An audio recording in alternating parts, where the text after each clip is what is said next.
Here we are in Tsama Nafshi, in Yerushalyim, Eretz Israel, and we're Zocha to be learning the famous Sefer of HaChaim Nefesh HaChaim, Talmud Lubavitch of the Vilna Gaon, primary disciple of the Vilna Gaon, and we are in Perek Yud Aleph, of Shar Aleph, the first section of the Nefesh HaChaim.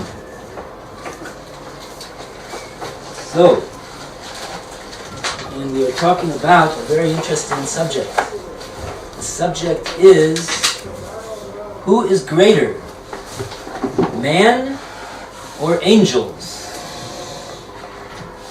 Yeah, that's the subject over here. And the Nefesh HaChaim brings a machlekes. There's different views on this matter. There's some who hold that man is greater. There's some who hold that the angels are greater. Now, of course, the question is, greater, when we say greater, in what? In what way are they greater? So the Nefesh HaChaim so far has brought many different sources from the Zohar, of course. That's the primary source over here. That the angels, number one, they have greater ability of comprehension than man. Number two, they are on a higher level in objectively speaking in their spiritual level. What? Intellect. Their intellect, their ability to understand and know Torah is greater, and their level of kedusha is greater. So Nefesh HaChaim says, nevertheless, even though that is all true, but especially according to what we've been saying in the last few chapters about how man was made with Tselem Elokim, in this aspect that man is Tselem Elokim, and he has the ability with his dibur, maisa, and machshava, with his thoughts and acts and deeds, to raise, to connect to all the worlds that there are, and raise them, and give them added kedusha, and added light, and added power, and life. Man, there's no comparison between man in this respect and the angels. He says that angels, we'll start with the angels in this regard, they have absolutely no effect whatsoever on the universe. They have no ability to raise the level of kedusha in the worlds at all. And even the kedusha in themselves, they have no ability to raise that. So what is it dependent upon? It's dependent upon man, who was created with Tselem Elokim. Since Hashem made man with Tselem Elokim, he's a composite of all of the he has in him and encompasses the kochos, the forces and the powers and the essence of all of the worlds. The way he is wired, according to Hashem's ratzon, according to Hashem's will, when he says something, he does something, he thinks something that's good, all the worlds are elevated and given power and sustenance and light. And if he doesn't do something that's good, chas v'shalom, oy vavoy, oy vavoy. Not only does he affect himself in his own spiritual level, but he affects the level and the well-being of the entire universe. So in that sense, Rav Chaim says we can well understand the view of those who say that man is greater than the Malachim. Okay, that's what we said so far. And I remember we were up to the part we were talking about Naran.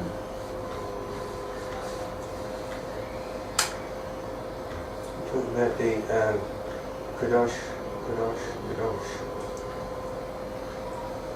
in 11. Yeah. And we go up to it.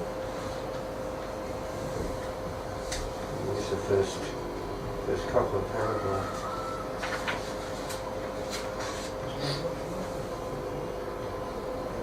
Okay. The ilu hayu kol Yisrael. I don't know where it is in your edition. It's after he says to take a look at the pre-Eitz Chaim in Perik Gimel.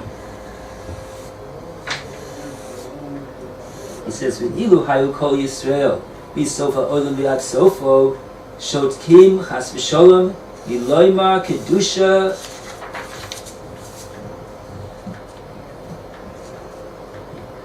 Oh, let's go. You know what? Let's go a little bit before that. Let's in fact take a look from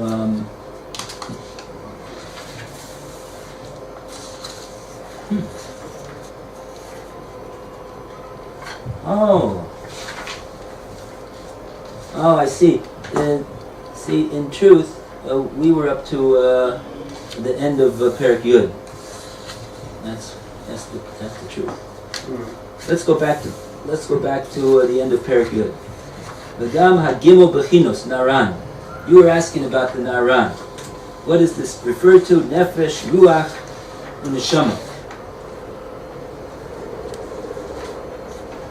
He mentioned this concept before.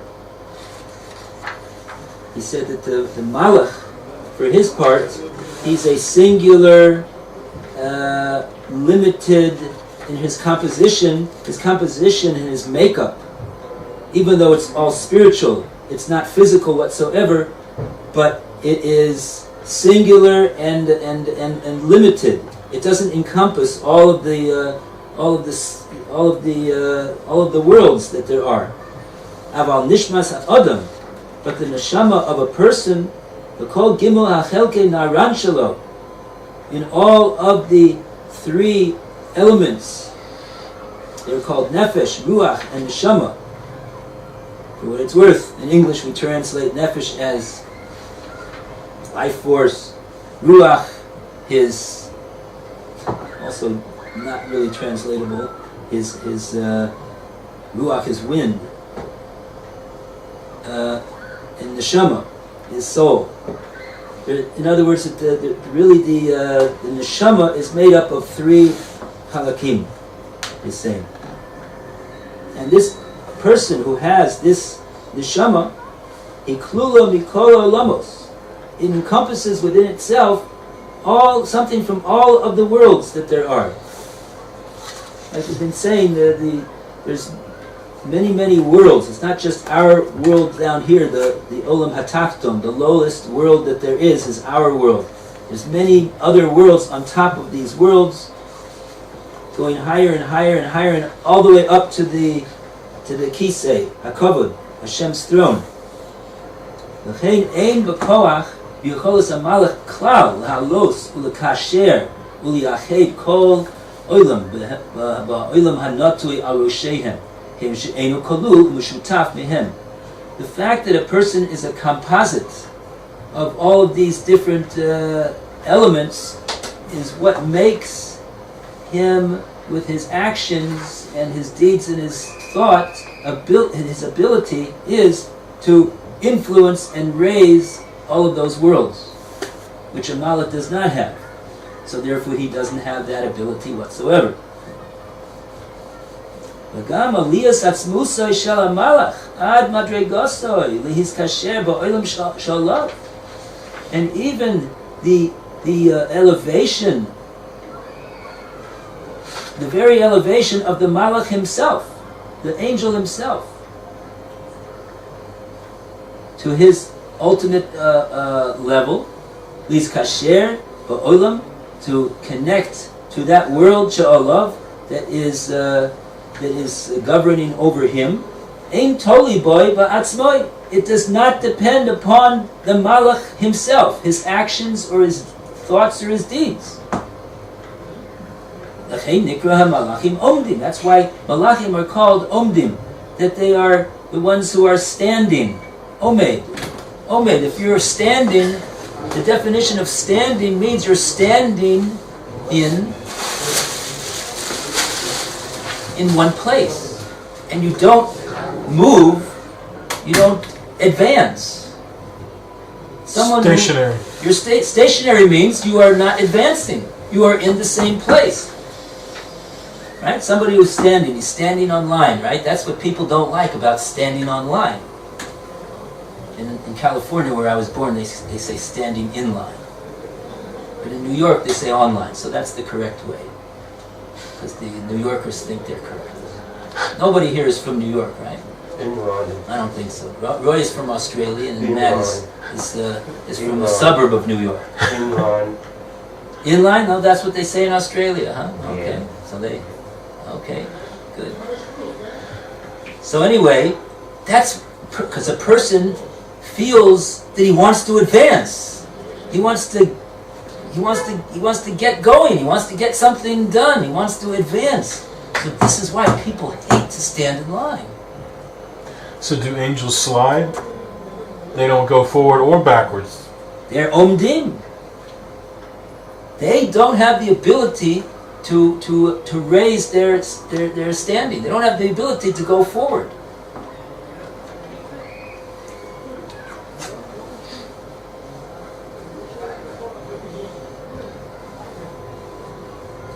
He brings the pasuk, Srafim omdim, v'nasati lecha mahalchim bein ha'omdim ha'ele.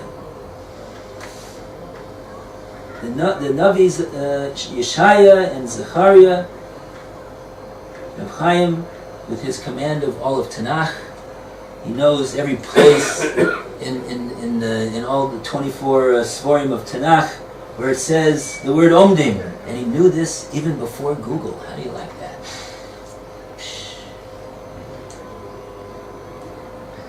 Google has to ask Reb Chaim. That's impressive. Right? That's impressive. In today's world, that's big time. Now when we say stationary... Just to have an idea of who it is that you're listening, you're getting this information from. This is somebody who knows every single pasuk in Tanakh, backwards and forwards. He knows all the Gemaras, backwards and forwards, all the Zohars, backwards and forwards. And he puts it all, and not just that he knows to parrot it, the words to you. He understands it very, very, very, very, very deeply. And how each thing works together and is understandable in light of what it says over here. This is, you're talking about, he knows. Okay. Now, the word stationary, are we referring to both physical and mental, spiritual, or do we mean the spirit, like stationary at the level that they're at, so they can't advance further or get worse? Are we referring to physically moving? No, we're not referring to physically moving. Right. We know that there's a tradition that Eliyahu Navi comes to attend every bris. Right? The Kisei She Eliyahu, Malach HaBris. Eliyahu, Malach. How is he going to be at every bris? Let me ask you. How can he be at every bris? There's a bris in Hawaii at 8 o'clock in the morning, Hawaii time. There's a bris in China somewhere, that there's Jews that are doing big time business over there, and somebody had a boy and they're making a bris over there too in China. How's he gonna be able to be in the bris in the same place? How can he do that? He can do it. How long does it take him to get there from China to Hawaii? How long do you think it takes him? He doesn't have to go on. What was the name of that airline? Zero Air or something like that. Doesn't have to go on Zero Air. He doesn't have to go on Ice Air. He has Eliyahu Air. It takes him there like that. So even if there's 50 bristin in the world at the same, I don't know how many bristin there are at any 1 second in time, but he can make it to all of them. He can make it there. Nevertheless, he's omdim. He's a malach. He's omdim. He's omdim. In this sense, we're saying he's omdim. Because his ability to elevate himself through his own actions is zero. Zero. Ein toli boy ba'atzmo. It doesn't depend on himself. Therefore, he's called omdim. Continues the Sefer Nefesh HaChaim. Barak ha'odam levad. Hu hama'aleh u'makasher u'mi'ached es ha'olamot v'ha'oros v'koyach ma'asov. Machmas shehu kolul mikulam. Only the man. He is able to elevate and connect to and unify all of the olamos, all of the worlds, and the oros, the lights, the koach masov, with the power of his deeds. Why? Machmas shehu kalu bikulam, because he encompasses. He is a composite of all of them. That's the way Hashem wired him. V'oz gam hamalach masig aliyah. The Tosefes Kedusha, Al Kedusha so. And in this way, the Malach also can achieve an elevation and an adding on to the to his Kedusha, which is already a wondrous level of Kedusha. Imagine that. The person is on a much lower level spiritually than a Malach. Right? The Malach is on a very, very, very high level of spirituality, objectively. And yet, the Malach, with that, whatever he does, it's not in his control to elevate the spirituality that he possesses. Who is able to control his spirituality and influence it and elevate it? We are. Okay, question. That's why we are called Tselem Elokim. This is what Reb Chaim explained in the beginning of the Sefer when he was explaining Tselem Elokim. He explained what Elokim is. Elokim is the Hashem has a name called Elokim, that he's the one that gives the power and the life and the sustenance on a moment-to-moment basis to the entire world. And we are Tselem Elokim. Tselem means we, in a certain sense, we have that. We have something in common with Hashem in that way. What is that we have in common? Because through our actions and our deeds and our thoughts, Hashem gives all of that power and light and sustenance and life to the world. Question? Yeah. Yes. There are how many people in the world? Say 600,000 Jews, I don't know. And there are, more than that. Yes, all right. So Baruch there Hashem. are billions, I suppose, of angels. Okay. Now, so would it mean that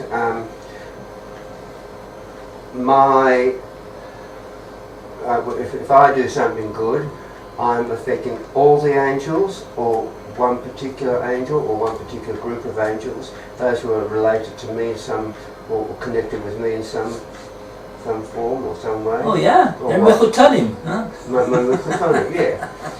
Well, we create angels. Our children married one another. Yes. We created angels when we do a good thing. Yeah. All right, and we create the opposite when we do bad things. Right. So when we do something good or something, or we elevate what the angels that we created, or all the angels as our one goodness spread amongst everybody. Interesting question.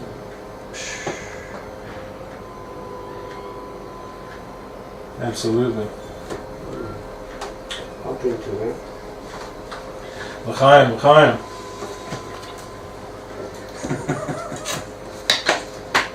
Okay. Alright, well that's something to think about, I suppose. Oh, we have to end on that? Wow.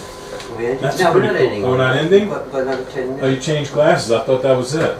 Oh, no, I always changing glasses. Ah, okay. I changed to my reading glasses to read, and I changed to my long terms to see. So I had to see what Roy was saying. It wasn't enough to hear him. I wanted to see the expression on his face as he was saying this wondrous question. I don't know, Roy. Do not know. Yeah, no, Roy. Okay. Okay, well that's something to think about, I suppose. Asher bo b'koyach ma'aseh ha'adam. The Tosefes Kedusha and the Aliyah, the elevation and the increased Kedusha, sanctity of the Malach himself, even though his Kedusha is far above that of man, only happens in the power of the actions of man. Asher ba b'koach ma'aseh adam. Mipnei shegam hu kalul b'ha'adam. So he says here, because that Malach also is kalul, he is encompassed, and in a certain way, his essence, the man, it contains a certain essence which the Malach has. And so therefore, when the man does something good, that affects the Malach. So, to answer your question, it doesn't say over here that there's something in the universe that is apart from man. I mean, other than Hashem. That much we don't say. We don't say that Hashem is affected by us. His essence is not affected. His spiritual level is not affected. It's already infinite. And it stays infinite. Only how Hashem relates to us, his conduct towards us, vacillates based upon our actions. But his essence is unaffected. But we're saying here the essence of the Malach, his spiritual standing and his elevation is affected. And it doesn't say that there's any Malach that does not is not composite of man. So I would assume that every Malach that there is has some influence. It's influenced by the deeper Ma'aseh Machshava of man. A man, or of a single person. He says Ha-Adam, the man. Oh. He didn't say only Rav Chaim Kanievsky. Yeah. He didn't say only Rav Yosef Shalom Eliyashiv Zatzal. So He said so- us. So it means then that as a community, That's the thing. Every person has this ability, regardless of whether his standing is here or there. Doesn't matter. That's the way he's wired.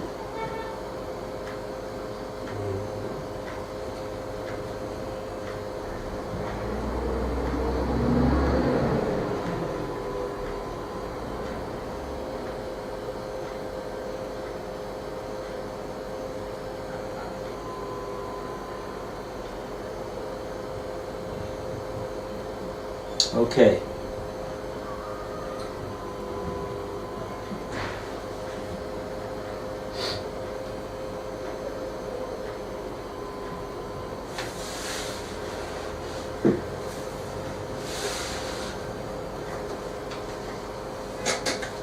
Okay.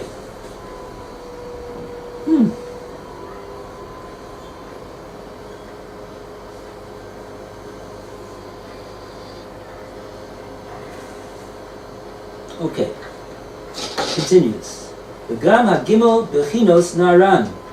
And also these three aspects that we have referred to. which are called Naran, Nefesh, Ruach, Neshama, Shel Ha'adam Atzmo, of the person himself. Loi nitan lahem zeh hakoach ha'ala b'hitkashrut shel ha'olamot v'shel atzmam ad ridatam lezeh ha'olam ha'ma'asi b'guf ha'adam. These lofty aspects of the person himself, which we said before, only a very small portion of the person's neshama is actually down in this world, in the man. The rest of it extends up and up and up and up, way up there. But even these spiritual components of the man, lo nitan lehem ze hakoach ha'ala, it's not given to them any ability to elevate themselves and to connect to the higher worlds, and to until it comes down, at least a very small portion of it, in fact, l'zeh ha'olam, to this olam hama'asi, to this world of deeds. That's what this world is about. This is a world of deeds. The olam hama'asi, it's called. B'guf ha'adam, until it comes down into the body of the man. If he doesn't come down into if this neshama doesn't come down into this world and house itself into the body of man, it has no ability to elevate itself. That's why Hashem made it that people are born. Because when people are born, what does it mean that a person is born? It means Hashem sends this neshama on a shlichus, on a mission, right? Just like Chabad, right? They send this person to China, and they send this person to Singapore, and they send this person to Alaska. It's called a shlichus. They're on a shlichus. They have a mission. They're being sent far away, a mission to elevate. Where did they get that idea from? That's what Hashem does when he decides in His wisdom to create a man. How does He create a man? He has to put this infinitesimal portion of the naran, of the neshama down into this world, the olam hamasa, the world of action, the world of deeds, inside the goof of a person. And like that, that's how a person is born and he's alive. U'kamoshe katuv, yipach ba'apav nishmas chayim. The guf ha'adam.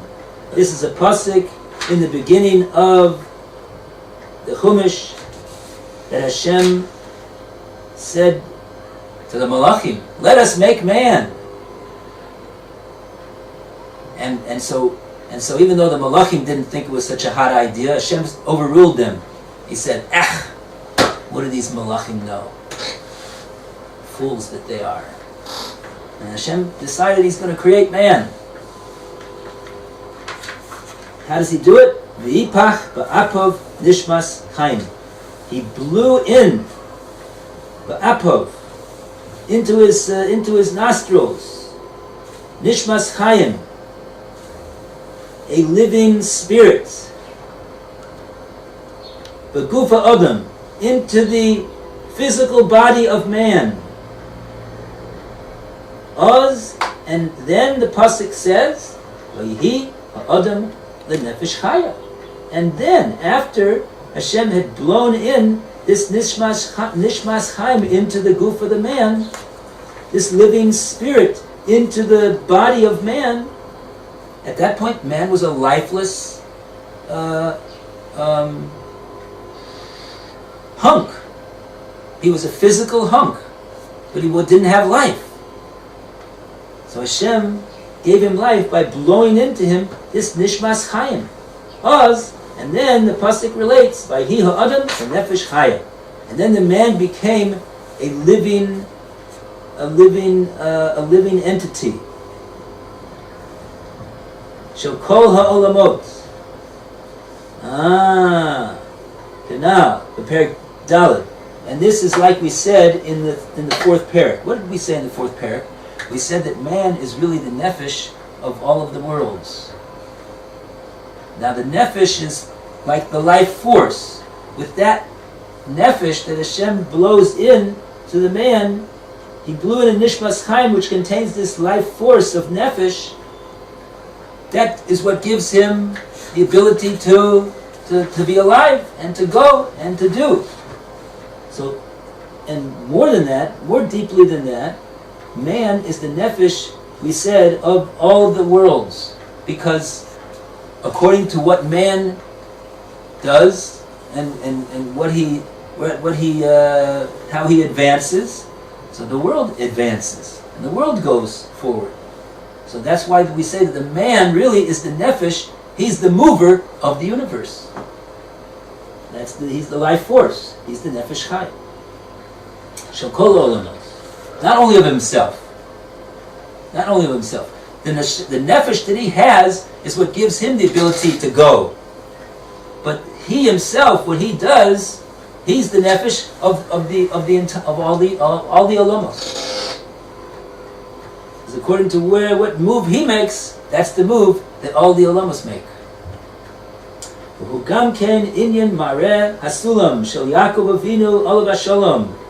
And this is also the idea of the vision of the ladder of Yaakov Avinu, Olav HaShalom, peace be on him. Ein Rai Mehimna, Yipak Ba'apav Nishmas Chaim, Yitmar Bey, Yachalom, Behinei Sulam. Yaakov Avinu was given a vision in a dream. Chalom is to dream. Chalomot is dreams. So he was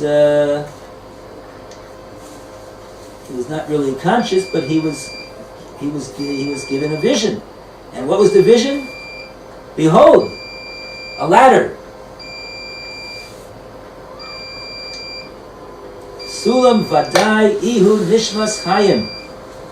It says over there that this sulam, this ladder, that is the nishmas chayim. That is the life force that's contained in man. Through his usage through his choices, he can ascend, like somebody going up a ladder. And if he makes the wrong choices, so then he's descending on that ladder. But it's a ladder. There's no, in a ladder, let's see if he says this idea over here. And it's, in the rest of the pasuk it says, Malachim olim v'yordim bo. On this ladder, what was doing on this ladder? There was malachim, there was angels. That was going up and that was going down on this ladder.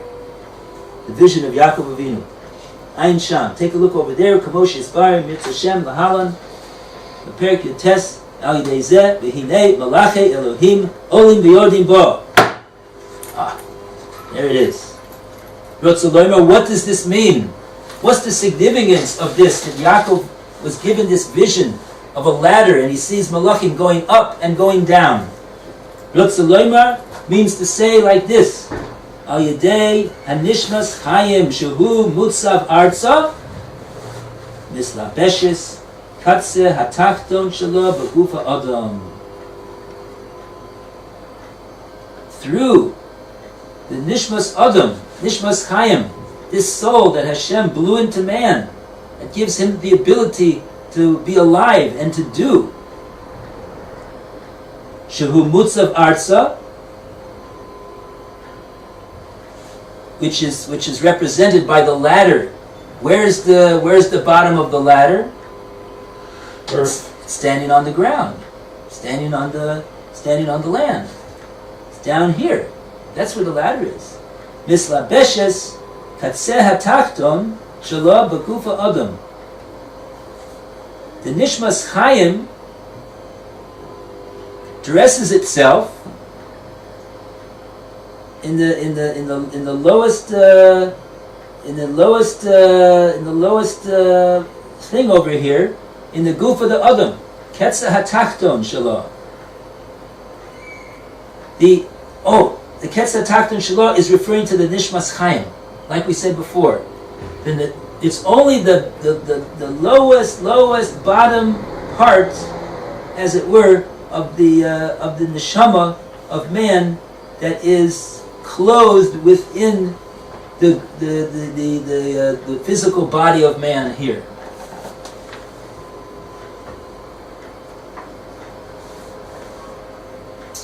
We said earlier on, like with compared it with the shoe, that the neshama fits into man like a shoe, like a foot fits into a shoe.